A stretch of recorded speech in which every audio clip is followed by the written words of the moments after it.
Lysoria, a land of rolling hills and sparkling rivers. Ancient forests whispered secrets to the wind. Magic flowed through the land, a source of wonder and prosperity. For generations, the kingdom knew peace. King Lysor VII ruled with wisdom and strength, inheriting a legacy of peace. He was a just king, loved by his people. Lysorians were skilled artisans and fierce warriors, their spirits as bright as the sun that graced their fields. They celebrated life with music and laughter, their days long and prosperous. But even in paradise, shadows lurked. An ancient evil slept, awaiting its moment to rise again. The necromancer King Malgath, vanquished centuries ago, was but a whisper in the annals of history. His name, a chilling legend whispered around hearths to ward off the darkness. He had craved immortality, seeking to bind life and death to his will.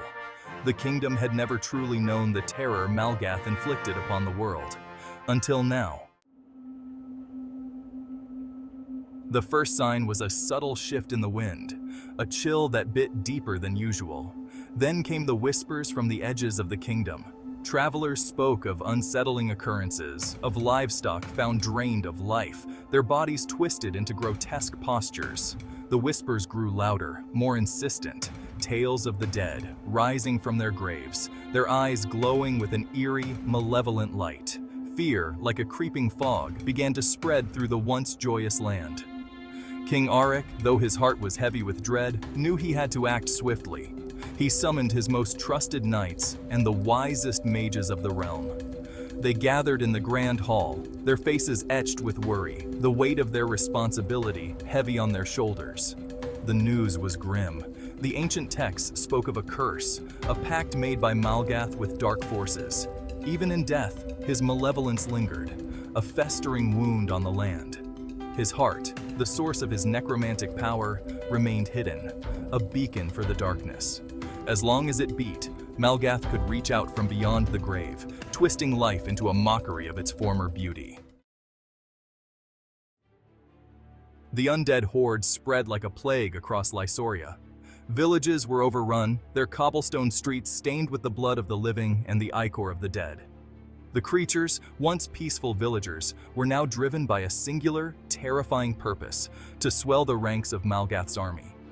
King Auric, his face a mask of grim determination, rallied his forces.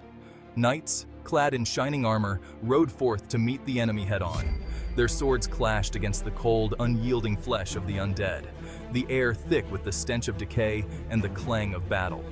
Mages, their eyes blazing with power, unleashed torrents of fire and bolts of lightning, each spell a desperate attempt to hold back the tide of darkness. But for every undead creature that fell, two more seemed to rise in its place. The kingdom fought bravely, but they were fighting a losing battle. The sheer number of the undead was overwhelming.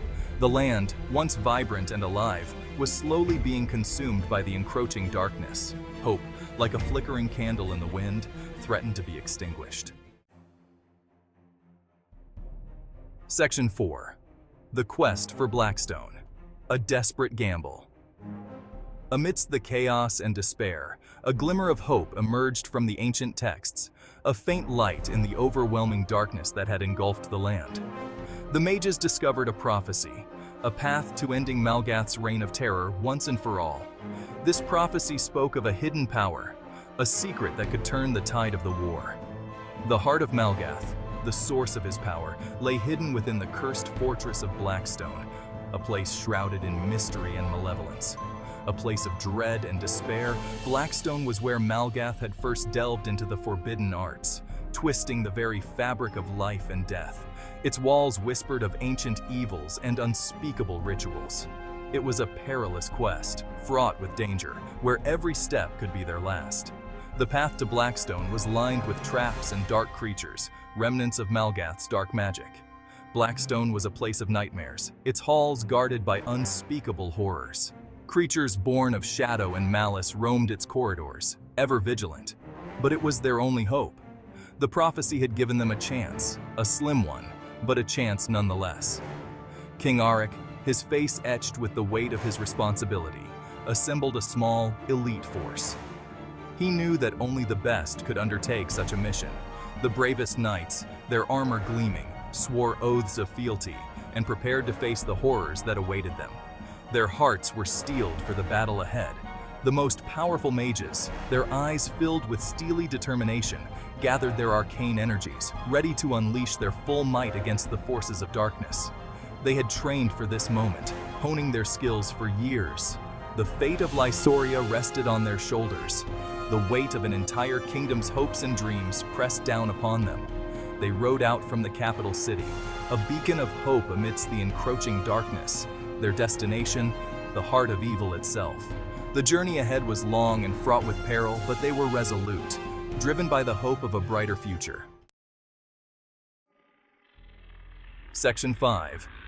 The Dread Citadel. Blackstone looms. After weeks of perilous travel through the blighted lands, the silhouette of Blackstone emerged on the horizon, a grim reminder of the trials they had yet to face. It was a jagged scar on the landscape, a testament to Malgath's twisted ambition and the dark magic that fueled his reign of terror. The fortress, crafted from black obsidian, seemed to absorb the very sunlight, casting a perpetual pall over the surrounding land, a gloom that never lifted. As they neared the fortress, the air grew heavy, thick with the stench of death and decay, a miasma that clung to their clothes and filled their lungs. The cries of carrion birds, feasting on the fallen, echoed through the eerie silence, a grim symphony that played on their nerves. The knights gripped their weapons, their faces grim beneath their helmets, each one silently steeling themselves for the battle ahead. The mages whispered incantations of protection, their eyes wary, scanning the shadows for any sign of movement, ready to unleash their magic at a moment's notice. Blackstone was more than just a fortress. It was a living nightmare, a place where hope went to die and fear reigned supreme. Walls pulsed with a sickly green light, and disembodied whispers seemed to emanate from the very stones themselves, filling the air with a sense of dread. The ground was littered with the bones of those foolish enough to challenge Malgath's might, a stark reminder of the task before them and the countless lives lost in vain. Even the bravest among them felt a shiver of fear crawl down their spines, a cold reminder of their mortality. The time for fear was over. They had come too far to turn back now. The fate of Lysoria rested on their shoulders, a burden they bore with grim determination.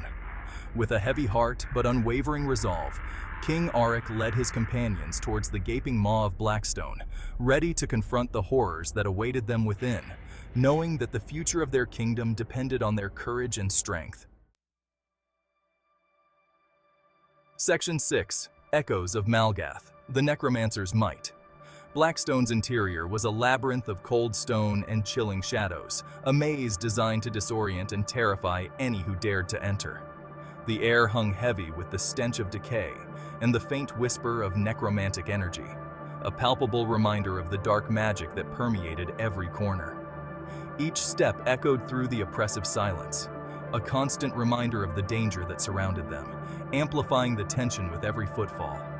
The fortress was a testament to Malgath's depravity, each chamber more unsettling than the last, filled with relics of dark rituals and the remnants of twisted experiments. They encountered skeletal warriors animated by a malevolent force, their bony fingers gripping rusted blades with unnatural strength, their hollow eyes glowing with an eerie light. Ghastly apparitions, the spirits of those consumed by Malgath's magic, materialized from the shadows, their mournful cries echoing through the halls, a haunting chorus of lost souls. Through each harrowing encounter, King Auric fought with the courage of a true king, his blade a beacon of defiance against the encroaching darkness, his resolve unshaken by the horrors around him. His knights, their armor battered but their spirits unbroken, fought with the ferocity of cornered wolves, their every blow fueled by the hope of saving their kingdom, their loyalty to their king unwavering.